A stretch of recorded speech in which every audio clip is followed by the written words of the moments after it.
ठाण्यात आता विरोधकांमध्ये नाही तर थेट महायुतीतच युद्ध पेटलंय. तुम्ही वाचत असाल वर्तमानपत्रात मागच्या 2-3 दिवसापासून. एकीकडे उपमुख्यमंत्री एकनाथ शिंदेची शिवसेना आणि दुसरीकडे मुख्यमंत्री देवेंद्र फडणवीसांची भाजपा. एकेकाळी ज्या ठाण्यात शिवसेनेचा बालेकिल्ला म्हटलं जायचं ज्या ठाण्याला, त्याच ठाण्यात आता तू मोठा की मी मोठा, म्हणजे एकेकाळी आपण दोघे भाऊ चाराण्याचे चणे खाऊ असं म्हणणारे आता आपापसातच भांडतायत की कोण मोठा. या निवडणुकीत सत्ताधारी विरुद्ध विरोधक अशा लढती होणार आहेत का? हे भाऊ भाऊ आता का भांडायला लागलेत? तर विधान परिषदेच्या निवडणुका जाहीर झाल्या आता जूनमध्ये होणार. या निवडणुकीत सत्ताधारी विरुद्ध जे विरोधक आहेत राज्यात, अशा लढती होणार आहेत का की आपण या जागांची जे एकंदर ज्या जागा आहेत त्या आपापसातच महायुतीतच बंदरबाट होणार आहे? मग त्या बंदरबाट मध्ये आपलं पारडं जरासं झुकलेलंच हवं, म्हणजे लोण्याचा मोठा गोळा जरा जास्तच आपल्या वाटेला येईल म्हणून हे सो कॉल्ड मित्र पक्षच एकमेकांसमोर उभे ठाकलेत का? मित्रांनो, एक लक्षात घ्या, ही फक्त विधान परिषद निवडणूक नाही तर 2029च्या महाराष्ट्रात होणाऱ्या एका मोठ्या सत्ता संघर्षाची सेमीफायनल आहे.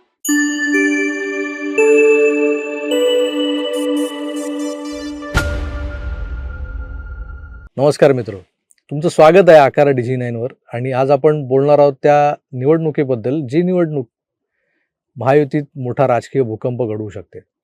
येत्या 18 जूनला होणाऱ्या विधान परिषदेच्या निवडणुकीच्या निमित्तानं राज्यातला तो सुप्त सत्ता संघर्ष कदाचित चव्हाट्यावर येण्याची शक्यता निर्माण झाली आहे. निवडणुका तर होतच असतात, आता नाही का त्या झाल्या विधान परिषदेच्या, त्या माधवी नाईक, सुनील कर्जतकर, आपल्या नीलमताई गोरे वगैरे हे लोक निवडून आले बिनविरोध. तेव्हाही थोडी खळबळ झालीच होती की, पण यावेळच्या निवडणुकीत सारं काही आलबेल नाहीये हे स्पष्ट होताच शिंदे दिल्लीला गेले. का गेले? तर त्यांना या निवडणुकीत एकूण ज्या जागा आहेत त्यातल्या किती जागा अपेक्षित आहेत हा विषय लांबच राहिला. भाजपच्या स्वयंघोषित काही प्रवक्त्यांनी जाहीरच करून टाकलं होतं की मित्र पक्षाला 3च्या वर जागा मिळणारच नाहीत. 14 ठिकाणी भाजप सहज निवडून येईल असं संख्याबळ आहे भाजपचं. तर याच वाढत्या ताकदीनुसार भाजप मित्र पक्षांना फाट्यावर मारतंय हे काही लपून राहिलेलं नाहीये. आज आपल्याला त्यावर बोलायचं नाहीये, तर ठाणे पालघर स्थानिक स्वराज्य संस्था या एका मतदारसंघामुळे या निवडणुकांमध्ये एक प्रकारची रंगत येणार आहे, त्यावर आपण बोलणार आहोत. काल माझा एक विद्वान मित्र मला सांगत होता, अरे विधान परिषद निवडणूक जाहीर झाली आहे आणि बघ राज्यातलं वातावरण लगेच कसं तापलं. मी त्याला सांगितलं की राज्यातलं राजकीय वातावरण नाही तापलंय, तर महायुतीचा तवा गरम झालाय. त्यामागची कारणं साधी, सरळ आणि सोपी आहेत. हा भाग पारंपरिकरित्या शिवसेनेचा गड मानला जायचा, ज्याच्यावरून हे वादळ सुरू झाले. काही शिवसैनिक नाराज होतील, गड मानला जायचा काय म्हणताय, हा आमचाच गड आहे असंही म्हणतील. पण वस्तुस्थिती काय आहे?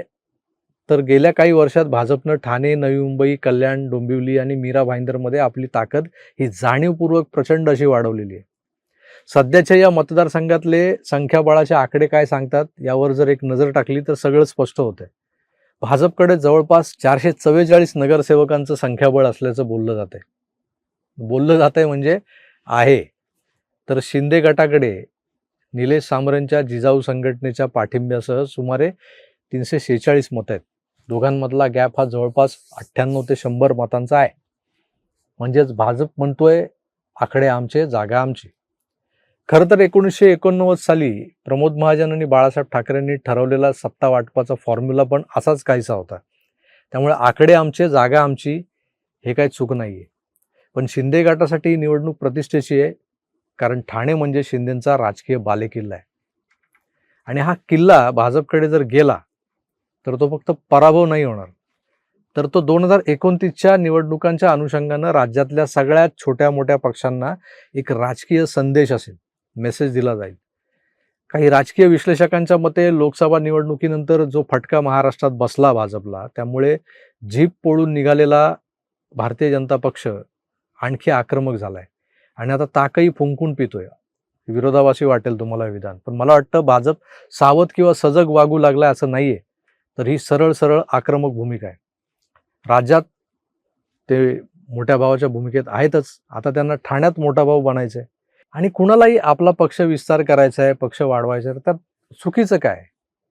तर भाजपची ही बाजू समजून घेतल्यानंतर चला आता पान पलटा असं होत नाही, कारण हा विषय इथेच संपत नाही. कारण आपण दाबले जातोय हे स्पष्ट दिसत असताना गप्प कसं बसणार, म्हणून शिंदेंची सेना आता इतर छोट्या पक्षांशी संपर्क साधत असल्याची माहिती समोर येते. त्यात विशेषतः हितेंद्र ठाकूरांच्या बहुजन विकास आघाडीची भूमिका ही निर्णायक ठरू शकते, हे लक्षात घ्या. त्यांनी नुकतीच वसई विरार महानगरपालिका जिंकली आहे, जे मी भाकीत केलं होतं काही निवडणुकीच्या फार आधीच. त्यांच्याकडे जवळपास 71 मतं आहेत.